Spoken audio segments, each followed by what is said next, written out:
मैं सचिन, आप देख रहे हैं हमारा यूट्यूब चैनल। साथियों, आज हम संविधान चौक में आए हुए हैं और आज संविधान दिन है। ये संविधान दिन के उपलक्ष्य में कुछ आदिवासी समुदाय भी यहाँ पर उपस्थित दिख रहा है। आइए जानते हैं उनके साथ में कि इस दिन का महत्व क्या है। सबसे पहले तो आपका परिचय दीजिए। मेरा नाम रोहित दीनदयाल इल्पाची, मैं नागपुर से हूँ, रानी दुर्गावती नगर से।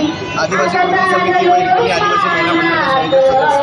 देखिए, 75 साल हो गए और मैं बोलता हूँ 100 साल हो जाएंगे, लेकिन इस देश का एक सिस्टम है, वो सिस्टम नहीं चाहता कि इस देश में संविधान पूर्णता से लागू हो।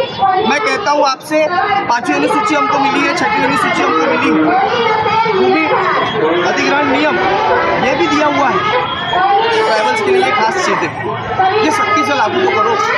5वीं अनुसूची उस समय 1950 के तर्ज पर बोल रहा हूँ, 1950 के तर्ज पर शेड्यूल एरिया लागू करो, स्वतंत्रता दो ना हमको। इन्होंने लागू ही नहीं किया, इन्होंने खाली संशोधन किए। क्या किए? संशोधन किए। संशोधन कर करके जो मौलिक अधिकार थे वो भी छीन लिए। अब तो ऐसा हो गया है कि डिलिस्टिंग का जो मुद्दा चल रहा है, आपको पता है डिलिस्टिंग क्या होती है? हमारी लिस्टिंग ही नहीं हुई 1950 की तर्ज पे, तो पहले हमारी लिस्टिंग करनी चाहिए, डिलिस्टिंग तो बाद में होगी। और डिलिस्टिंग का मतलब क्या बोल रहे हैं वो लोग?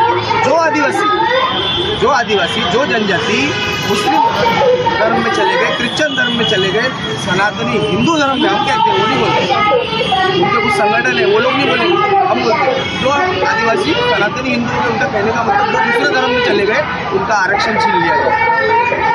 क्या बोल रहे हैं? उनका आरक्षण छीन लिया। ये डायरेक्ट अटैक है संविधान की एक आर्टिकल पे जो कहता है कि इस देश में कोई भी व्यक्ति हो उसको अपना धर्म चुनने का स्वतंत्र अधिकार। आप डीलिस्टिंग का समर्थन नहीं करते हो? नहीं, बिल्कुल नहीं करता हूँ। किस बात से नहीं करते? मैं इसलिए डीलिस्टिंग का समर्थन नहीं करता हूँ क्योंकि इस देश का संविधान हमको ये बोलता है कि आप अपनी मर्जी से किसी भी धर्म में जा सकते हो। आपको इस देश में जो अधिकार और जो आरक्षण दिए हुए हैं वो धर्म पे नहीं, वो आपकी जाति और जमाती पे दिए हुए हैं। हम आज भी अपनी संस्कृति के साथ संस्कृति को मान रहे हैं, आना बाना के साथ। और यहीं पे नहीं, पूरे देश में नहीं, पूरे वर्ल्ड में आदिवासी जहाँ है, कोई मुस्लिम हुआ है, कोई क्रिश्चियन हुआ है, कुछ हुआ है, लेकिन अपनी संस्कृति को भूला नहीं। वो बात अलग है कि कहीं लोगों का ज़्यादा कन्वर्शन हो गया है, उन लोगों ने छोड़ दिया तो वो खुद ही भूल गए कि हम आदिवासी हैं। लेकिन आज भी इस देश में हम अपनी संस्कृति के साथ है, भले आदिवासी अपना धर्म कुछ भी लिखाता हो। आदिवासी समुदाय को अब खुश होना चाहिए क्योंकि उनका राष्ट्रपति बना दिया। इस पर आप क्या कहना चाहेंगे? अरे ऐसा देखो, अभी बोलने मत लगाओ।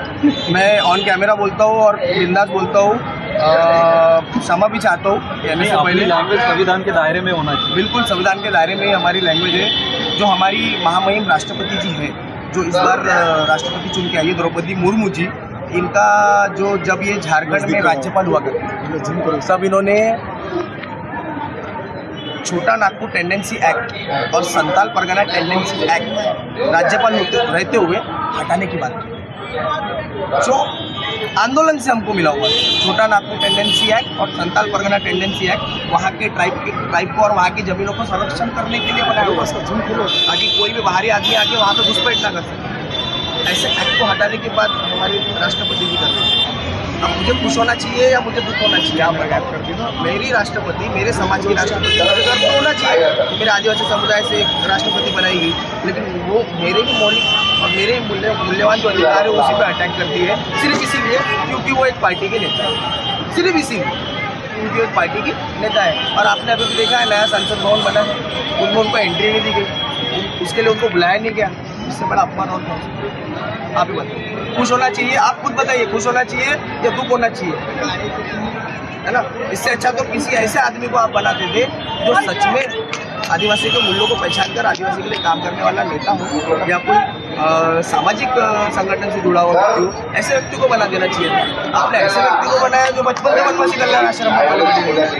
आखिरी सवाल था। बिल्कुल सर, जनजाति सुरक्षा बड़े पैमाने पर डीलिस्टिंग का मुद्दा देश भर में चला है, इस पर आप कैसे? देखिए, उनका ऐसा है कि वो इस देश को हिंदू राष्ट्र घोषित करने पे तुले, लेकिन वो ये नहीं बताते कि कौन सा हिंदू राष्ट्र घोषित करने वाले। एक होता है जो हिंदू राष्ट्र की बात करते हैं, जो हिंदू राष्ट्र की कल्पना करते हैं, एक होता है सनातनी हिंदू। क्या होता है, हिंदू में भी बहुत फर्क है साहब। एक होता है सनातनी हिंदू और एक होता है वो हिंदू जिसको हिंदू कहा गया बाहरी लोगों से आए हुए लोगों ने, जिन्होंने सिंधु नदी को एस छोड़ के प्रोनाउंसिएशन में हिंदू कर दिया। कुछ अरबी थे, कुछ पारसी थे, वो आए हिंदू हिंदू। ये सिंधु नदी के किनारे से रहने वाले जितने भी तटीय इलाके में रहते हैं ये सब सिंधु है, उनके प्रोनाउंसिएशन में हिंदू नहीं आता था। तो ये इस देश में दो हिंदू है, एक है सनातनी हिंदू जो वर्ण व्यवस्था में रहते हैं, जो वर्ण व्यवस्था को मानता है, और एक है यहाँ का जो बोला गया दूसरों द्वारा हिंदू।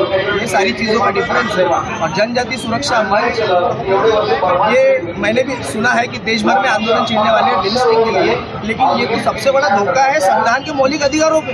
अरे संविधान ने हमको अधिकार दिए कि हम अपने मर्जी से कोई भी धर्म चुन सकते हैं।